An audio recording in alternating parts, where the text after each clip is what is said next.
اسلامی تاریخ کی 10 عظیم ترین جنگیں۔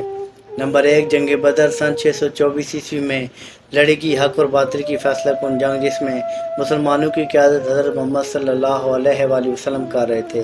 تعداد 313 تھی۔ نمبر 2، جنگ قادسیہ سن 636 میں لڑی گئی۔ اس میں ساسانی سلطنت کی قسمت کا ستارہ غروب ہو گیا اور مسلمان دنیا کی سب سے بڑی طاقت بن کر ابھرے۔ حضرت عمر فاروق اعظم کے عہد میں عراق کے ایک میدان قادسیہ میں لڑی گئی، جس میں مسلمانوں کی قیادت حضرت سعد بن ابی وقاص کر رہے تھے۔ تعداد تقریباً 40,000 تھی۔ نمبر 3، جنگ یرموک سن 636 میں لڑی گئی، جس میں مشرقی رومی سلطنت بازنطینی کا سب سے اہم صوبہ سوریہ، جو آج کا شام، فلسطین، اردن، لبنان، مسلمانوں کی جھولی میں آ پڑا۔ یہ بھی حضرت عمر فاروق اعظم کے عہد میں اردن کے علاقے یرموک میں لڑی گئی۔ مسلمانوں کی قیادت حضرت خالد بن ولید کر رہے تھے۔ تعداد تقریباً 30,000 تھی۔ نمبر 4، جنگ عین جالوت سن 1260 میں مصر کے مملوکوں اور ایران کے ایلخانی منگولوں کے درمیان لڑی گئی۔ اس میں پچھلے 4 دہائیوں سے پوری اسلامی دنیا کو تباہ و برباد کر دینے والے وحشی منگولوں کو پہلی بار شکست ہوئی اور یہ ریلہ فلسطین سے آگے نہ بڑھ سکا۔ مسلمانوں کی فوج کے سپہ سالار رکن الدین بیبرس تھے۔ تعداد 20,000 تھی۔ نمبر 5، جنگ ترائن سن 1192 میں ہندوستان کے راجپوت راجاؤں اور غوری سلطنت کے درمیان لڑی گئی۔ اس جنگ نے مشرقی ہندوستان کی قسمت کا فیصلہ کر دیا اور ہندوؤں کا بڑا راجا رائے پھتورا مارا گیا اور مسلمانوں نے اگلی 6 صدیوں تک ہندوستان پر حکومت کی۔ مسلم فوج کی قیادت سلطان محمد غوری نے کی۔ تعداد اس وقت 80,000 تھی۔ نمبر 6، جنگ وادی الکبیر سن 711 میں لڑی گئی۔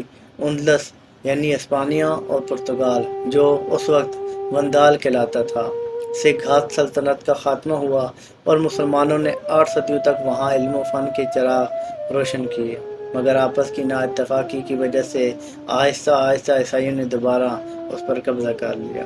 مسلمانوں کی قیادت امیر طارق بن زیاد نے کی۔ تعداد اس وقت 12,000 تھی۔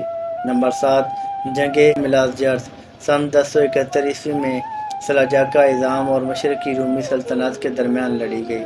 اس جنگ نے نہ صرف بازنطینیوں کے پچھلی 1 صدی سے عالم اسلام کی طرف بڑھتے ہوئے قدم روک دیے، بلکہ اناطولیہ، آج کا ترکی، اس پر پہلی دفعہ مسلمانوں کے مستحکم طور پر قبضہ ہو گیا اور فتح قسطنطنیہ کا پیش خیمہ ثابت ہوا۔ مسلمانوں کی قیادت سلطان الپ ارسلان کے ہاتھ میں تھی، جبکہ رومیوں کو بادشاہ رومانو جنگ میں قید ہوا۔ سلطان نے اعلیٰ ظرفی سے اس کو آزاد کر دیا۔ تعداد 15 سے 20,000 تھی۔ نمبر 8، جنگ نکوپولس سن 1396 میں سلطنت عثمانیہ اور یورپ کی متحدہ طاقتوں کے درمیان لڑی گئی۔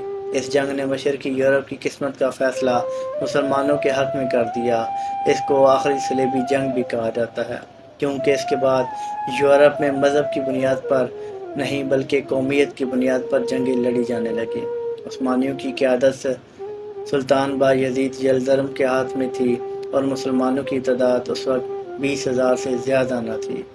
نمبر 9، جنگ کنواہا سن 1527 میں نوزائیدہ مغلیہ سلطنت اور ہندوستان کے راجپوت راجہ رانا سنگرام سنگھ کے درمیان ہوئی اور راجپوتوں کے تقریباً 3.5 صدیوں بعد ایک بار پھر مرکزی ہند کی طرف بڑھتے ہوئے قدم روکے اور ہندوستان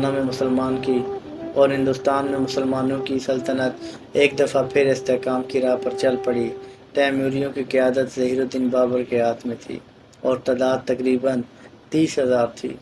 نمبر 10، جنگ حطین سن 1187 میں فلسطین کے مقام حطین میں لڑی گئی۔ تقریباً 88 برس بعد مسلمانوں نے دوبارہ بیت المقدس پر قبضہ کر لیا اور صلیبیوں کی مصر اور شام کی طرف بڑھتے ہوئے قدم روک دیے گئے۔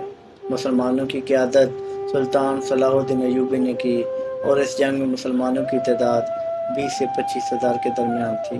اگر ویڈیو اچھی لگے تو لائک اور شیئر ضرور کیجیے گا۔ اپنا بہت سا خیال رکھیے گا، دعاؤں میں ضرور یاد رکھیے گا۔ سلام پہنچے۔